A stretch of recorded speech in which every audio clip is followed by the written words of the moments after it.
जैन धर्म शिक्षण शिविर चल रहा है। इस शिविर में 6 ढाला ग्रंथ पर आपको वाचना प्रशिक्षण दिया जा रहा है। मंगलाचरण हो चुका है। मंगलाचरण में केवल ज्ञान से युक्त जो अरहंत परमेष्ठी हैं, जो वीतरागी सर्वज्ञ हितोपदेशी हैं, ऐसे अरहंत परमेष्ठी को हम नमस्कार करते हैं।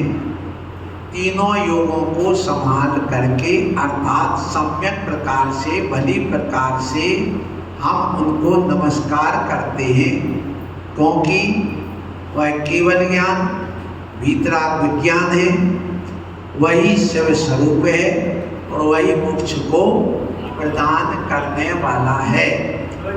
फिर इसके बाद में अपन ने पढ़ लिया इस ग्रंथ का उद्देश्य क्या है, तो बताया इस ग्रंथ को लिखने का उद्देश्य हमारा ये है कि हम सुख चाहते हैं और दुख से डरते हैं, तो जीव को सुख कैसे मिले यह हम उपाय बताएंगे। यही हमारा उद्देश्य है इस ग्रंथ को लिखने का और अपने भी पढ़ने का उद्देश्य यही है। देखिए, अपन सबसे पहले जब भी कोई ग्रंथ लिखते हैं या पढ़ते हैं, स्वाध्याय करते हैं, तो इसमें हमें कुछ बातों का ध्यान रखना पड़ता है। उसको आप लोग आज लिख लो। सबसे पहले ग्रंथ का नाम। जब भी कोई ग्रंथ लिखा जाता है तो सबसे पहले ये देखा जाता है कि इस ग्रंथ का नाम क्या रखना। तो इस ग्रंथ का नाम 6 ढाला है। दूसरा है परिमाण। इस ग्रंथ में हम जो लिखेंगे तो कितने पृष्ठ का बनाएंगे, कितनी गाथाएं लिखेंगे, कितने अध्याय बनाएंगे, ये प्रमाण होता है। तो ये परिमाण 2 है। फिर निमित्त। इस ग्रंथ को लिखने का निमित्त कारण क्या है, क्यों हम लिख रहे हैं इस ग्रंथ को। तो इस ग्रंथ को लिखने का कारण हमारे लिए यही है कि हम पर्युषण पर्व में आए हैं, चतुर्मास के लिए आए हैं।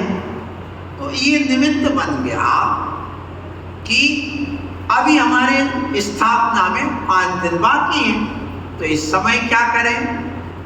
तो महाराज का निमित्त मिला, चातुर्मास का निमित्त मिला और हमने इसकी वाचना चालू कर दी। निमित्त हो गया। फिर मंगल।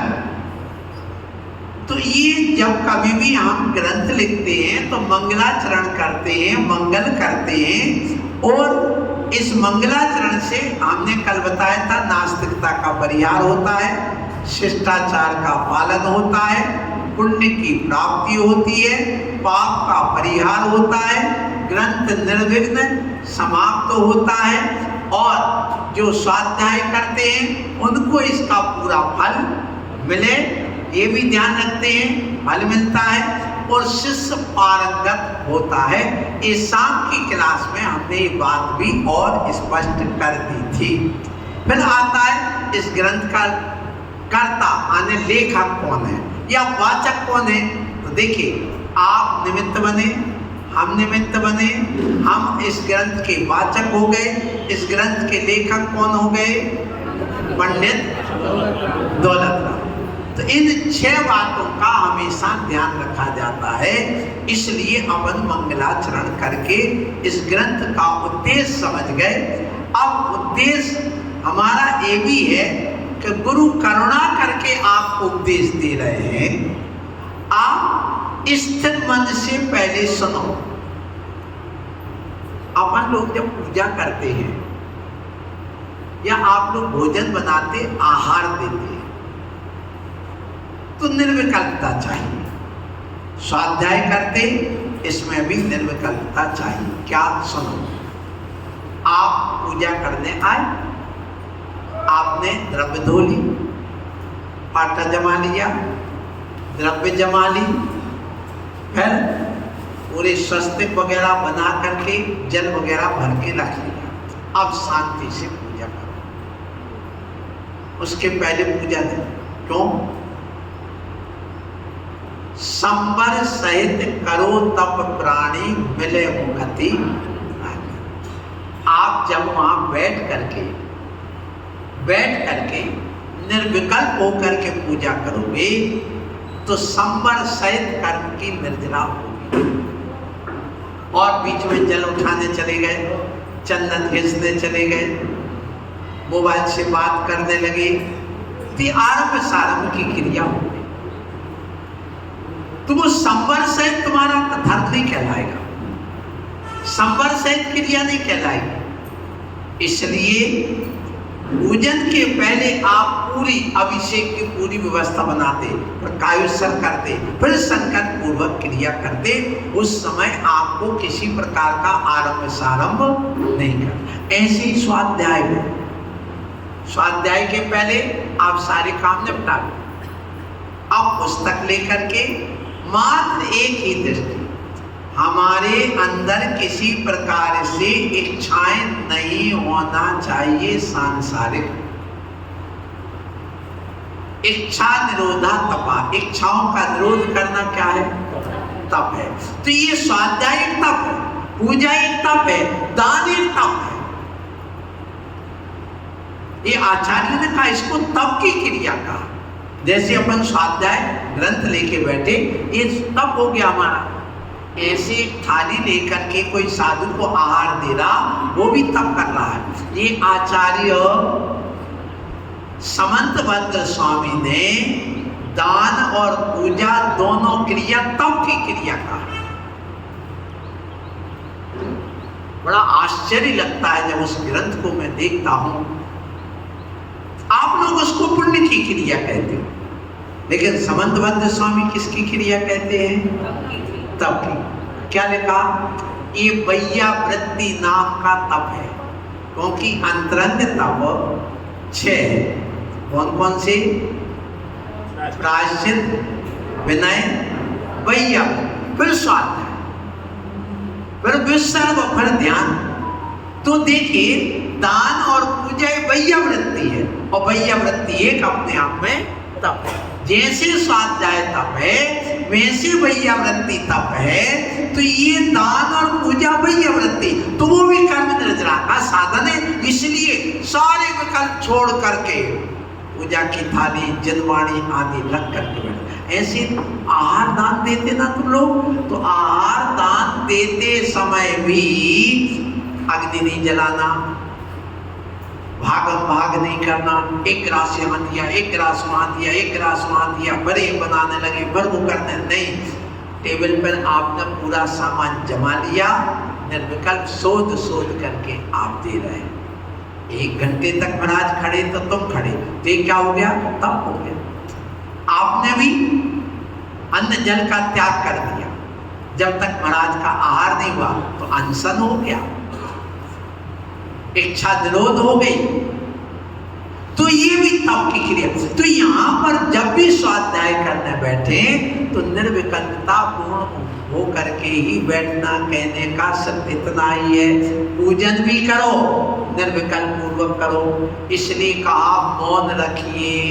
7 स्थान पर मौन रखने को कहा है। कितना स्थान? 7। क्यों 7 स्थान कौन से हैं? ये आगे विषय आएगा, लेकिन स्वाध्याय में मौन जरूरी है। मौन का अर्थ क्या लेना? हम सांसारिक कोई भी क्रिया नहीं, बात नहीं करेंगे। स्वाध्याय की बात करें, हम बोल रहे हमारा मौन है। महाराज आप बोल रहे फिर भी आप कह रहे मेरा मौन है। हाँ, कोई आ जाएगा, महाराज मैं खेती कर लूं, चुप रहूंगा, मैं नहीं बोलूंगा। महाराज दुकान खोल लूं, मैं नहीं बोलूंगा। समझ रहे ना? अब हम कोई भी ये सांसारिक क्रियाओं की बात नहीं, तो यही हमारा मन है। सिर्फ जिनवाणी के स्वाध्याय में, वाचन करने में, प्रश्न करने में आपको इतनी छूट है। इसके अलावा हम कोई क्रिया, कोई बात नहीं करेंगे। तो स्वाध्याय के समय, पूजा के समय, दान के समय मौन कहा है, माने हम वहां सांसारिक क्रिया की बात नहीं करेंगे। फिर कहा गया लघु शंका, दीर्घ शंका जाते समय मौन रखा जाता है। मैथुन क्रिया के समय भी मौन रखने को कहा है, फिर विचार उस समय मौन रखने को कहा, मौन रहिए। फिर इसके बाद में स्नान करते समय मौन करने की क्रिया बताई। स्नान का भी बोलते हुए गुनगुनाते नहीं, स्नान मौन पूर्वक करना चाहिए। इस 7 स्थान मौन के बताए। भोजन भी मौन पूर्वक करने को बिंदी पढ़ते हैं, नहाते में बिंदी पढ़ते हैं। देखिए, नहाते समय बिनती नहीं पढ़ना चाहिए। नहाते समय आप अंदर अंदर नमोकार मंत्र का जाप कर सकते हैं। आप पवित्रा पवित्रोवा सुस्त तो दुष्ट तो विवा ध्यायेत पंच पठेत नहीं, ध्याय अंदर अंदर मनन चिंतन, अंदर अंदर अंतर जल मौन पूर्वक नमोकार मंत्र जपना, बस इतना ही वहां पर कहा गया। हम लोग भी विहार करते, हम भी चलते जाते, नमोकार मंत्र का जाप अंदर अंदर चलता रहता है। ये है। तो अपन अपने इस विषय पर पुनः आ जाएं, जो अपना विषय चल रहा है मूलता, कि देखिए कि ये प्रमाणिकता, ग्रंथ की प्रमाणिकता बता दी कि देखो प्रमाणिकता हम बता रहे, हमारी बात पूरी प्रमाणिक है। प्रमाणिक क्यों है? क्योंकि जो अरहंतों ने कही बात वही मुनियों ने कही है। मुनि की बात ही मैं कह रहा हूं अपनी तरफ से, ये प्रमाणिकता। और इस ग्रंथ में 6 ढाले 95 कुल पद है। कितने पद? 95 पद है। मंगलाचरण को मिलाकर के 96। इतने गाथा सूत्र यहाँ पर श्लोक के रूप में कहे गए। अब कल बात आई थी कि सुनो, आप लोग शाम को कुछ लोग नहीं आए थे। कल कहा था भक्त उसे कहते हैं, जो नहीं आए वो लिख लें, जो आत्मा में सिद्ध अवस्था बैठी है। आत्मा में जो रत्नत्रय है वो भव और अभव दोनों किया है, लेकिन जो उस रत्नत्रय को प्रकट कर ले, उस सिद्धत को प्राप्त करने की जिसमें योग्यता है, उसको कहते हैं भव। और जिसमें रत्नत्रय प्रकट करके मोक्ष जाने की सिद्धत को प्रकट करने की योग्यता नहीं है, वो कौन है? अभव। भव और अभव में इतना ही अंतर है। देखो, सभ्य शुद्धाहु शुद्ध नया, शुद्ध निश्चय से सारे संसारी प्राणी शुद्ध है। सबके अंदर केवल ज्ञान बैठा, सबके अंदर सिद्ध अवस्था बैठी है, ऐसा एक भी प्राणी नहीं। वो अभव, उसके अंदर भी सिद्ध अवस्था बैठी है, एक इंद्री में भी बैठी, लेकिन वो प्रकट नहीं। इतना का, इसलिए भाव। अब सेधि किसे कहते हैं? मन सहित जीव को सेधि कहते, और मन रहित जीव को असेधि कहते। सेधि कहो, संगी कहो, एक ही बात है। असेधि कहो, असंगी कहो, एक ही बात है। अब आगे देखो, तीसरा पद भी कल हो गया शाम को। इसमें ये कहा गया कि इस जीव की कहानी बहुत लंबी चौड़ी है। जो मुनियों ने कही उसी को मैं कह रहा हूं कि नवोदय जीव अनादि काल से हैं, और कुछ जीव ऐसे जो अनंत काल तक वहीं रहेंगे, जो कभी निकलेंगे नहीं। जो आज तक ना निकले हैं ना निकलेंगे, वे नित्य नवोदिया जीव हैं। देख लो, निगोद दो प्रकार का, एक नित्य निगोद, आगे डैश लगा के परिभाषा लिख लो, जो आज तक ना निगोद से निकले हैं और ना आगे निकलेंगे, वे नित्य निगोदिया जीव कहलाते हैं।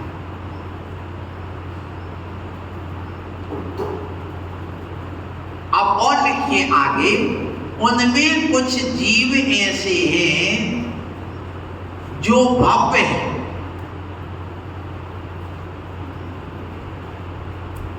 परंतु वे कभी निगोद से निकल के नहीं आएंगे,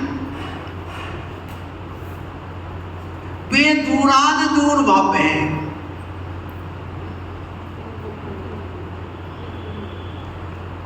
वे भव्य हो करके भी अभव्य के समान हैं। लिख लिया? अब आगे देखो, निगोदिया जीव एक इंद्रिय होता है, लिखो,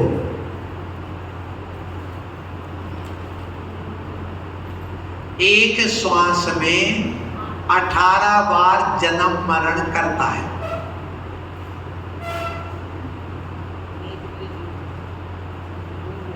वहां से पुण्य का उदय होने पर बाहर निकल आता है और कभी निकल करके व्यवहार राशि में आ जाता है। तो आप निकल भी नहीं सकते। कुछ जीव हैं जो नहीं निकल पाते, कुछ का पुण्य हो जाता है सो निकल आते हैं। आप सुनो, ये निकलते कैसे हैं और कितने निकलते हैं? सुनो, 6 महीने 8 समय में 608 जीव निकलते हैं। अब पूछे कोई 608 जीव ही क्यों निकलते हैं 6 महीने में? क्योंकि इतने ही जीव मोक्ष जाते हैं। 6 महीना 8 समय में 608 जीव मोक्ष जाते हैं, इसलिए इतने ही जीव निकलते हैं, इससे ज्यादा कभी नहीं निकलते। क्या? जितने जीव मोक्ष जाते उतने जितने निकलते सब भव्य होते हैं, क्योंकि भव्य की संख्या। सुनो, भव्य भी आते हैं और अभव्य भी आते हैं। सुनो, कौन आते हैं? भव्य भी आते हैं और अभव्य भी आते हैं। अब सुनिए, जो अभव्य आते हैं वो व्यवहार राशि में यहाँ पड़े रह जाते हैं और परिभ्रमण करके पुनः वहां चले जाते हैं, और जो भव्य आते हैं जो पहले से व्यवहार राशि में, उनकी संख्या वहां पूर्ति कर देते 608 ऐसा। आज आपके पुत्र सीधे निगोद से आए थे। अब देखिए,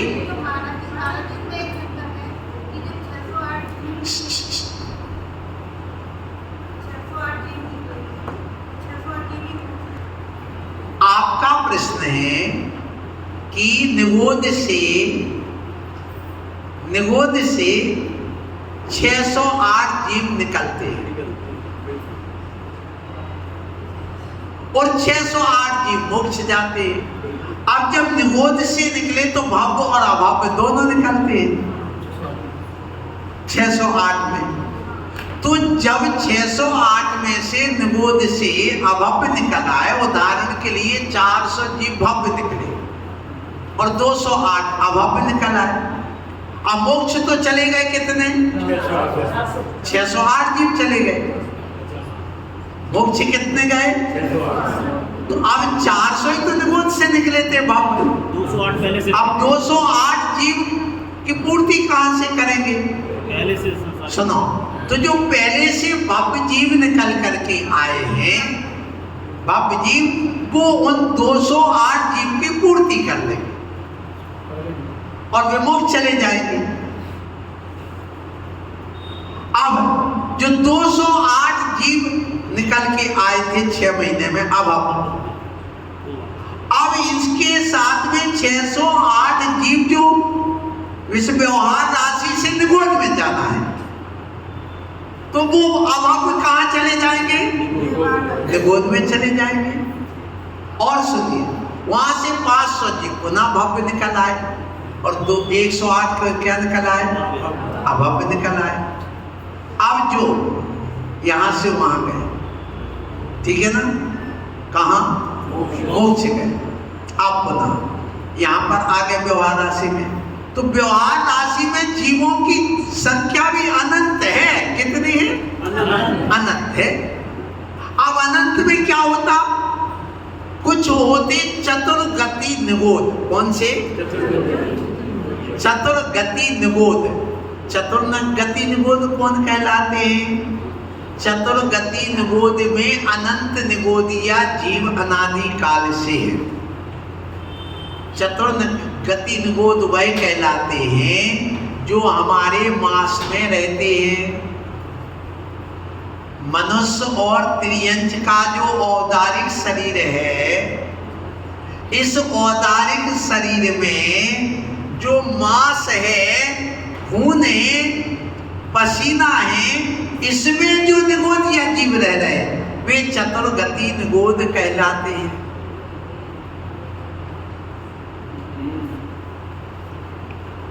अब आप फिर भटक गए होंगे।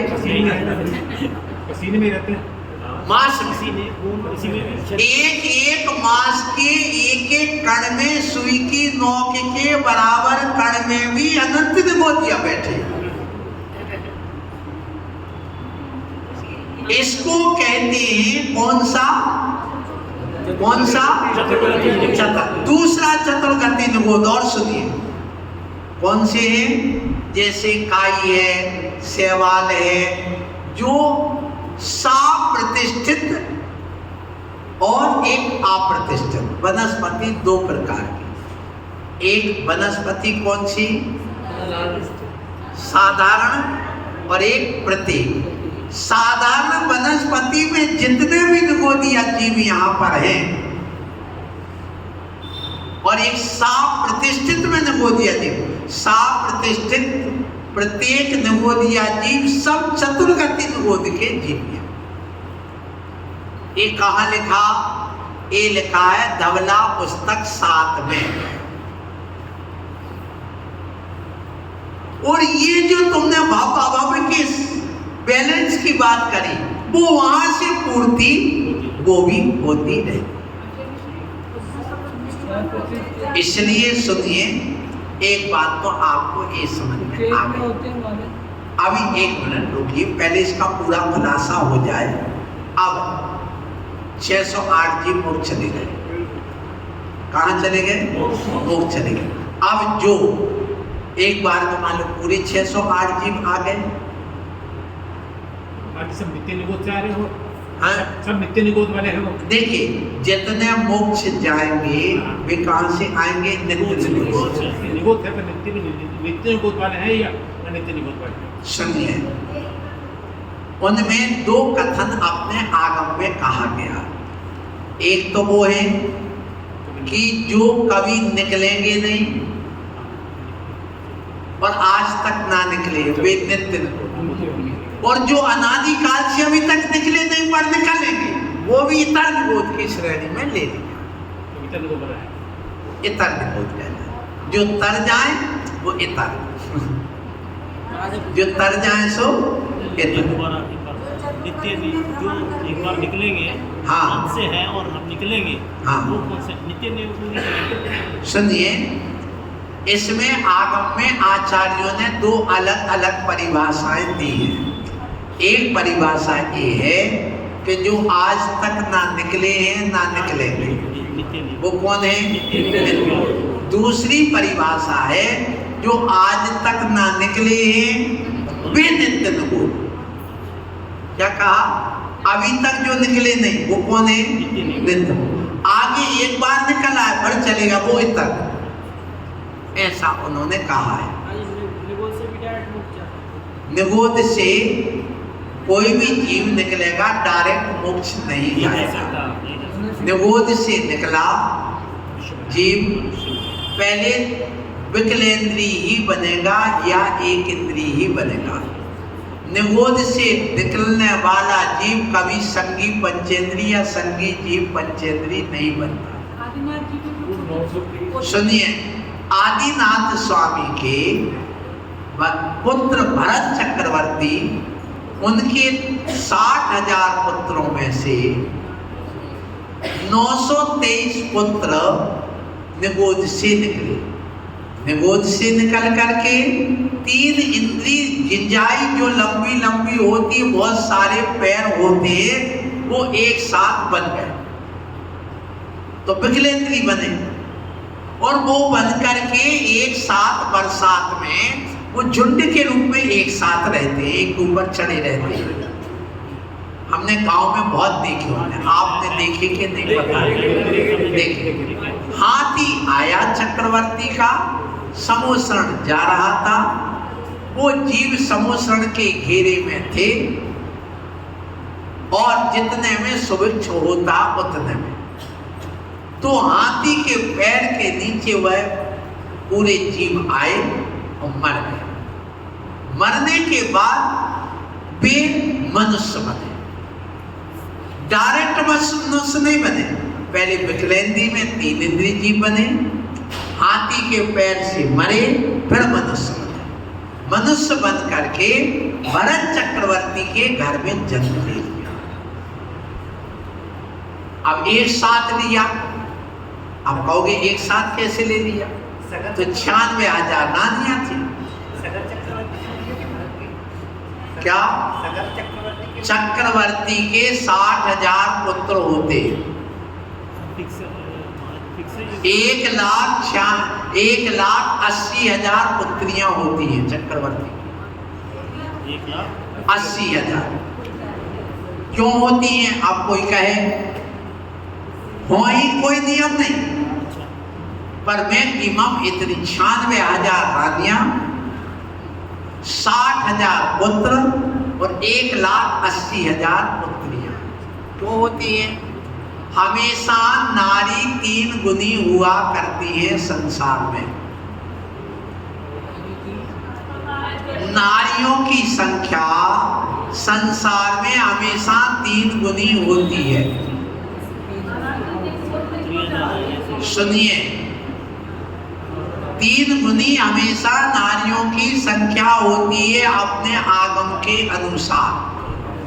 अब इसके लिए आपको हमें उदाहरण दे रहे हैं। आपके नगर में बंदर आते हैं तो लंगूर बंदर ज्यादा होते कि बंदरिया ज्यादा होती है? बोलो, बंदरिया ज्यादा। आप बकरा और बकरी को देखना, बकरे ज्यादा होते कि बकरियां ज्यादा होती है? बकरी ज्यादा होती, बकरे कम होते। गाय और बैल को देखना, बैल ज्यादा होते कि गाय ज्यादा होती है? गाय ज्यादा होती है। ये प्रकृति का नियम है, ये आगम है। सुनो, अब वर्तमान में स्त्री कम क्यों हो गई? परिवार नियोजन और सोनोग्राफी से। आपने परिवार नियोजन कराया, आपने गर्भपात कराया, लड़की पेट में आई और गर्भपात करा दिया। इसलिए आज भी आप देखिए कई जगह पहले 2-2, 3-3 शादी क्यों करते थे? वो इसी वजह से करते, और कोई कारण नहीं। एक पुरुष को 2 शादी करना अनिवार्य है जैन आगम के अनुसार।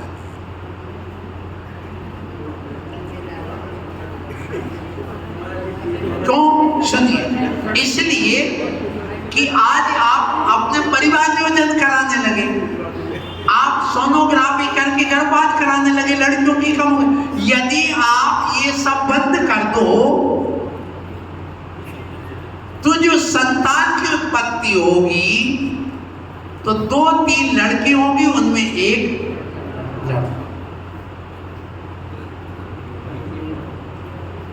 आप देखिए, बहुत पुण्यशाली जीव होते हैं जिनके पुत्रों की संख्या ज्यादा। तो अब 60 50,000 यदि पुत्र होंगे तो पुत्रियां उससे 3 गुनी, तो कितने हो जाएंगे? 1,80,000 होंगी। इसलिए तो कहा है, पर हो ही ऐसा कोई नियम नहीं। तीर्थंकर 170 ही होंगे। कितने? 170 तीर्थंकर ही होंगे, एक समय में। लेकिन इतने हो ही कोई नियम नहीं है। नहीं। कम से कम 20 होंगे और अधिकतम 170। आप सुनिए, अजितनाथ भगवान के कार्यकाल में 170 तीर्थंकर बराबर थे।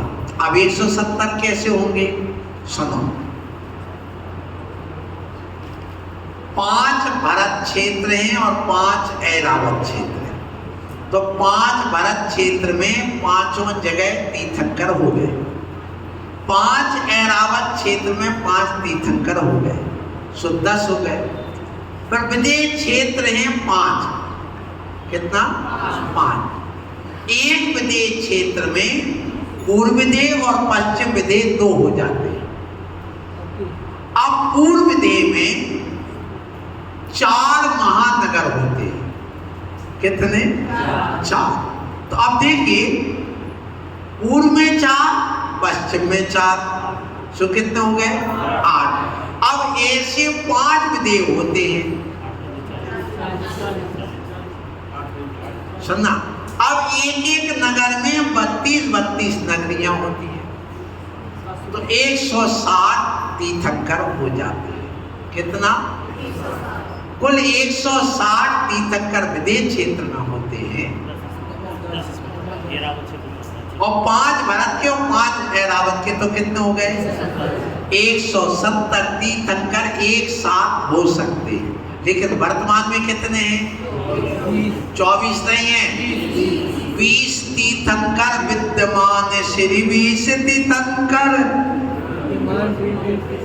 विद्यमान। कितने तीर्थंकर हैं? यहाँ जो 24 तीर्थंकर हैं, ये तो सब सिद्धालय में विराजमान है। यहाँ वर्तमान में कोई तीर्थंकर, ये सब भूतकाल के हो गए। हम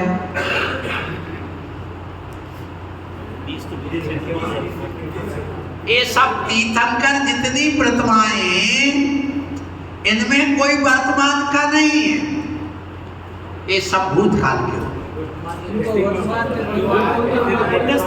वर्तमान के इसलिए कहलाते हैं कि जब तक पुनः तीर्थंकर नहीं होंगे तब तक इन्हीं का शासन काल माना जाएगा। जैसे राष्ट्रपति शासन लागू कर दिया गया, प्रधानमंत्री ने अपना इस्तीफा दे दिया,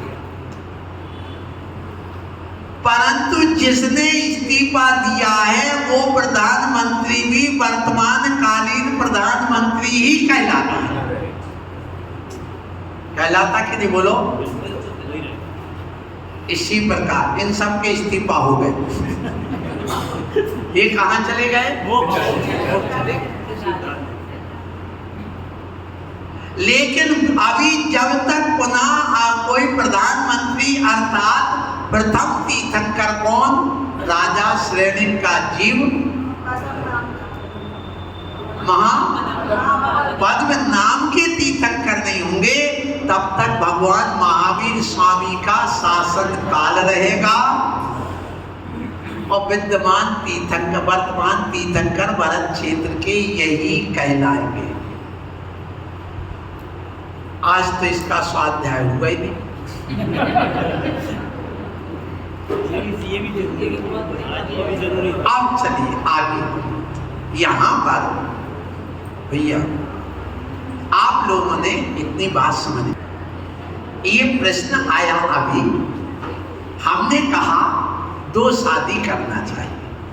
बहु विवाह पद्धति जैन धर्म की पद्धति है, लेकिन जब यहाँ पर लोकतांत्रिक देश बन गया और महिलाओं की कमी हो गई हुंडाओ सर्पणी काल के दोष के कारण। किसके कारण? हुंडाओ सर्पणी काल के दोष के कारण से ये कमी हो गई। आपने गर्भपात आदि करा दिए, गर्भ निरोध का उपयोग करने लगे, तो ऐसी स्थिति में महिलाएं कम होंगी। और लोकतांत्रिक जो संविधान बना हुआ है, उस संविधान के अनुसार तुमने क्या कहा? हम एक ही शादी करेंगे। एक कानून तुमने बनाया, भगवान का कानून नहीं है। ये लोकतांत्रिक व्यवस्था है। इस व्यवस्था को मुस्लिम समाज ने, इस्लाम लोगों ने स्वीकार, तो वे कितनी शादी कर सकते हैं? 4 नहीं 40, 40 नहीं 400, लेकिन एक साथ 4 बीवी रख सकते हैं। कितनी? कोडी कोच में लॉ कॉलेज का एक प्रोफेसर है मुस्लिम, अभी तक 38 शादी कर चुका है। कितनी? और 42 साल की उम्र है।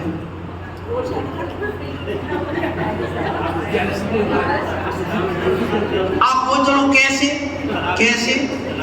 देखिए क्या करता है, इंग्लिश पढ़ाता है। जो भी लड़की आती है लव जिहाद के माध्यम से उसको अच्छे ढंग से, इतना स्मार्ट और इतनी बढ़िया वो करता है, उसको आगे से बुलाएगा, अपने प्रेम जाल में फंसाएगा, शादी करेगा, शादी करके 1-2 बच्चे पैदा करेगा और उसको तलाक देगा, जब तक दूसरी लड़की को अपने ग्रुप में दे देगा। ऐसे हर साल में 2-3 शादियां करना और 2-3 तलाक।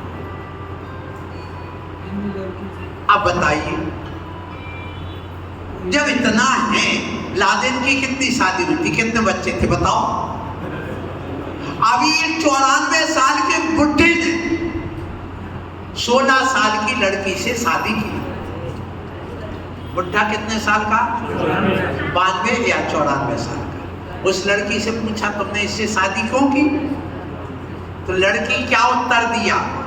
देखो, इसके पास कम से कम 42 करोड़ की प्रॉपर्टी है, ये बुढ़ा तो कल मर जाएगा, प्रॉपर्टी हमारी हो जाएगी। देखिए कितनी चालाकी भरी है। ऐसे भी इस पंचम काल में हो रहे हैं। तो हम लोकतांत्रिक इस काल में जी रहे हैं, संविधान में जी रहे हैं, उसको हम फॉलो कर रहे हैं। यदि जैन सिद्धांत के अनुसार चलोगे, यदि जैनियों के लिए पर्सनल लॉ होता जैसे मुसलमानों का है, तो बहुत बड़ा आज अंतर होता।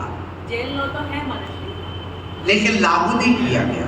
क्यों नहीं किया गया? आपका प्रश्न है कि जैन लॉ है। हाँ, अपने यहां पर एक बैरिस्टर चंपत राय हुए हैं। जब भारतीय संविधान लिखा जा रहा था, उस समय 6 जैनी लोग थे उस भारतीय संविधान की संरचना करने में। उत्तर प्रदेश के 2 लोग थे, मध्य प्रदेश के 2 थे,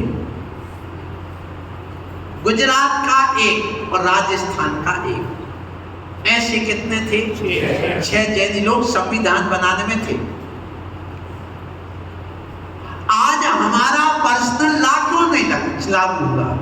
इसलिए नहीं हुआ, जब अंग्रेज लोग भारत में आए थे, आज तो स्वाध्याय गया। जब अंग्रेज लोग भारत में आए थे, उस समय अंग्रेजों ने कहा हम तुमसे बहुत इंप्रेस हैं। किससे? जैनों से। आपकी सभ्यता, आपका खान पान, आपका रहन सहन, आपकी शिक्षा, आपका बोलचाल, आपकी प्रभु भक्ति सबसे अलग है। धर्म के नाम पर खून की नदियां अभी तक बही है। सिर्फ एक जैन धर्म है जिसने खून की नदियों को धर्म के नाम से रोका है। हम सबसे ज्यादा तुमसे प्रभावित हैं। किसने कहा? तुम्हारा अहिंसा धर्म है। लोग कहते हैं कि धर्म के नाम पर जितनी आज तक हत्याएं हुई हैं, युद्ध हुए, इतना और कहीं युद्ध नहीं। वो वास्तव बात है। जितने भी युद्ध हुए, चाहे वो शिया सुन्नी का हुआ, चाहे हिंदू मुस्लिम का हुआ, चाहे सिख और ईसाई का हुआ हो, चाहे आपके ईसाई और मुसलमान का हुआ हो, ये धर्म के नाम। सिर्फ जैन धर्म एक ऐसा धर्म है जिसमें कभी भी धर्म के नाम पर हिंसा नहीं। तो उन्होंने कहा आपने आचार संहिता का ग्रंथ दो, तो जैनियों ने मना कर दिया कि हम नहीं देंगे। बोले क्यों नहीं दोगे? बोले तुम पाउच खाओगे, तुम दारू पियोगे, तुम मांस खाओगे, तुम जूते चप्पल पहनोगे और हमारे शास्त्र को तुम जमीन पर कहीं भी पटक दोगे, हमारे शास्त्र की अभिनय होगी, इसलिए हम तुम्हें शास्त्र नहीं देंगे। जब जैनियों ने शास्त्र नहीं दिया तो बौद्धों ने दिया, हिंदुओं ने दिया और मुसलमानों सबने दे दिया। अब जैन के कुछ क्रिया विधि और सिद्धांत हिंदुओं से मिलते थे, इसलिए उन्होंने हिंदू लॉ में उनको शामिल कर दिया। किसको? जैन। इसलिए आज हमें अल्पसंख्यक घोषित होने में बहुत टाइम लगा। आज हमारा पर्सनल लागू नहीं हो पाया। यदि होता तो एक एक जैनी आज 10-10 शादी करके 40-40, 96 बच्चे पैदा करता और सारे भारत में जैन धर्म होता। जैसे आज इस्लाम धर्म 62 देशों में पूर्णता फैला हुआ है, ऐसा परचम आज जैन धर्म का हुआ। क्या मुझे बताइए, हमारे 3 चक्रवर्ती 3 पद के धारी तीर्थंकर हुए कि नहीं? बोलो। शांतिनाथ भगवान, कुंथुनाथ भगवान और हरेनाथ भगवान। सुनिए, वो चक्रवर्ती थे कि नहीं? उन्होंने 96,000 शादियां की कि नहीं? उनके 5,000 पुत्रों का कथन मिलता है। कितने? 5,000 पुत्रों का कथन। अब सुनिए, अब इतने जब वहां पर हैं तो उनका संयम कैसे फला? विचार करना। भरत चक्रवर्ती, उनका संयम कैसे फला? आदिनाथ स्वामी की कितनी थी? नंदा और बच्चे कितने थे? 102। कितने? उनका संयम कैसे फला? स्वादार संतोष व्रत। कौन सा? अपनी पत्नी में संतुष्ट होना।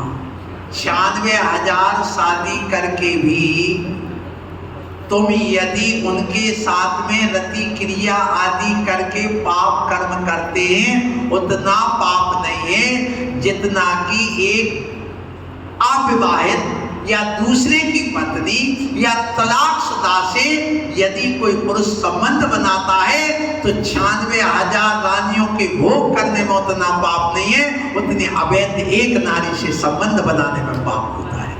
ये जैन दर्शन है। लेकिन आज शादी कर नहीं रहे, 30-30 साल तक कुंवारी है, विदेशों में रह रही है, इससे संबंध है? बताओ, मुझे बता दो। आज कॉलेज में पढ़ने वाली जैन लड़कियों की बात नहीं कर रहा हूँ और लड़कियों की बात कर रहा हूँ, 90% लड़कियां ऐसी हैं जिनका कोई ना कोई बॉयफ्रेंड है, 25-30 साल की जितनी लड़की, और लिव इन रिलेशन में रह रही है। लिव इन रिलेशन आप जानते हैं, दाम्पत्य जीवन जैसा है। मतलब 96,000 रानियों के साथ शादी करके चक्रवर्ती रह रहा है। उन ना स्त्रियों को दोष है और ना उस चक्रवर्ती को उतना दोष। पाप तो है, तज्जन्य पाप। अब ब्रह्म का दोष तो लगेगा, लेकिन सप्त व्यसन का और जो पर स्त्री आदि सेवन का जो पाप है वो नहीं लगेगा। इसलिए आज सुन लो, जब प्रश्न रखा है तो आज काम पुरुषार्थ नहीं है, आज काम वासना है। क्या है? काम वासना और काम पुरुषार्थ में क्या अंतर है?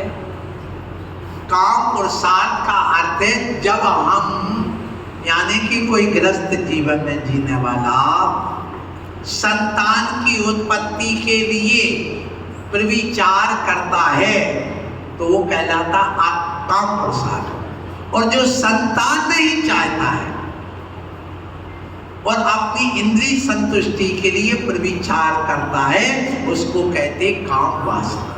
तो काम वासना में पाप है। और यदि संतान का फल चाहते हुए यदि क्रिया करता तो उतना पाप नहीं। ये जैन धर्म की मूल सिद्धांत है। बहुत सारी बातें हैं। आज अपना विषय आगे ले लो, ठीक है भैया।